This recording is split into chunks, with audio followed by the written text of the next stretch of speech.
इनके मुख्यमंत्री होने पर भी कई सारे राजनीतिक दल, अखिलेश यादव और कई सारी पार्टियां जो है केजरीवाल सवाल करते हैं कि भाई सन्यासी राजा कैसे हो सकता है। देखिए, मैंने क्या कहा? अल्प बुद्धि और आधा प्रशिक्षित हथियार चलाने वाला, आधा ज्ञानी जो है बहुत खतरनाक होता है। जिसको आधा शस्त्र चलाने वाला हो, उसको आप हथियार दे दो तो वो गोली कहाँ दागेगा भगवान जाने। तो ये अल्प बुद्धि वाले लोग हैं। इनको अभी मैंने क्या कहा, एक गुरु की सख्त आवश्यकता है। और मैं तो ये कहता हूं कि अगर ये कुछ ना सीखना चाहें, ना पढ़ें, तो कम से कम अगर कुंभ में 10 दिन रह जाएंगे और इन साधनाओं का अगर ये दर्शन कर लेंगे तो कुछ इनको बुद्धि आ जाएगी। इन लोगों को ये मालूम नहीं है कि कैबिनेट से कितना बड़ा लाभ हुआ है। कैबिनेट का जो लोग क्या कहते हैं कि 3 मेडिकल कॉलेज, अरे उनकी क्या जल्दी थी यहाँ से घोषित करने की। लोगों ने कहा इतने पुल बन रहे हैं, भाई उसकी धर्म सर्किट बना दिया उन्होंने, हाँ, चित्रकूट को जोड़ दिया, गंगा एक्सप्रेस को इसकी जोड़ दिया। इसकी क्या जरूरत थी आज घोषित करने की?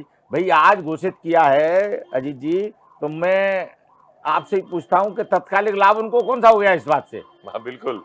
है माने जो घोषित किया उससे तत्कालिक लाभ तो है नहीं, परंतु हर सनातनी के मन में एक इच्छा होती है।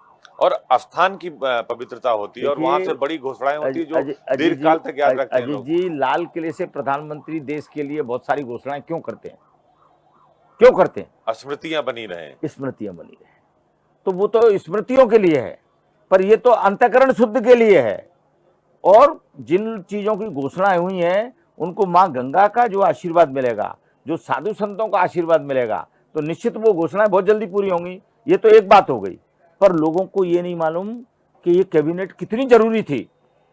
देखिए, हमने कई कुंभ किए। अखिलेश यादव ने बहुत सारे ट्वीट कर लिए कि गंगा में स्नान होकर पवित्र हो जाइए, बुद्धि आपकी ठीक हो जाएगी, कैबिनेट की क्या जरूरत थी, राजनीतिकरण कर रहे हैं।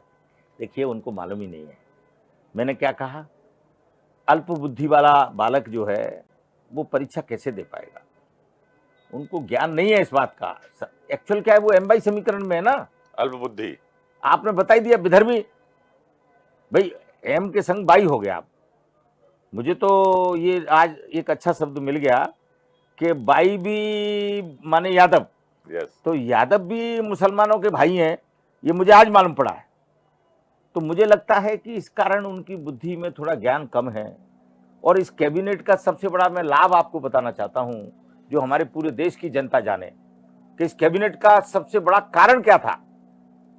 कुंभ में आने वाले श्रद्धालुओं की संख्या अजीत जी पहले से डिसाइड नहीं होती।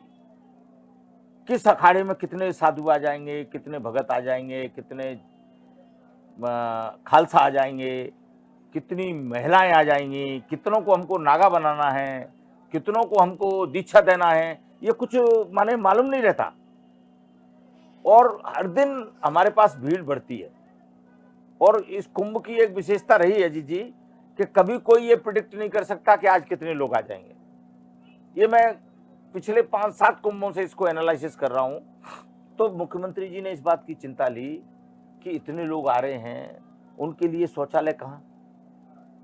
जितने शौचालय मुख्यमंत्री जी ने आदरणीय ने सैंक्शन किए थे वो एक संग सब जगह लगा देते, तो मालूम पड़ा कि उस खालसा का उस रूट से कोई आदमी आ ही नहीं रहा। ठीक बात है। तो वो शौचालय बेकार हो जाते। फिर एंड टाइम पे मुख्यमंत्री जी शौचालय कहां से लाते? ठीक बात है। 1.5 लाख शौचालय बनाया उन्होंने। नहीं, अरे 1.5 लाख तो बने हैं, अभी और बन रहे हैं अजीत जी। 1.5 लाख से काम नहीं चल रहा हमारा। तो एंड टाइम पे जो रिजर्व शौचालय हैं उनको कहां फिट करें? तो उसका कोई आंकड़ा कोई खालसा, कोई अखाड़ा, कोई संत नहीं दे सकता। वो तत्कालिक ही वो जानकारी दे सकता है।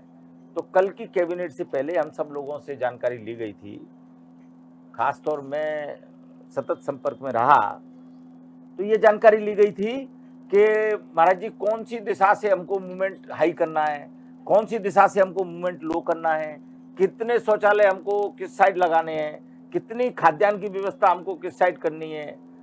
तो ये सब बहुत छोटी छोटी जानकारियां हैं, पर इनका बिना इनके कुंभ संभव नहीं है।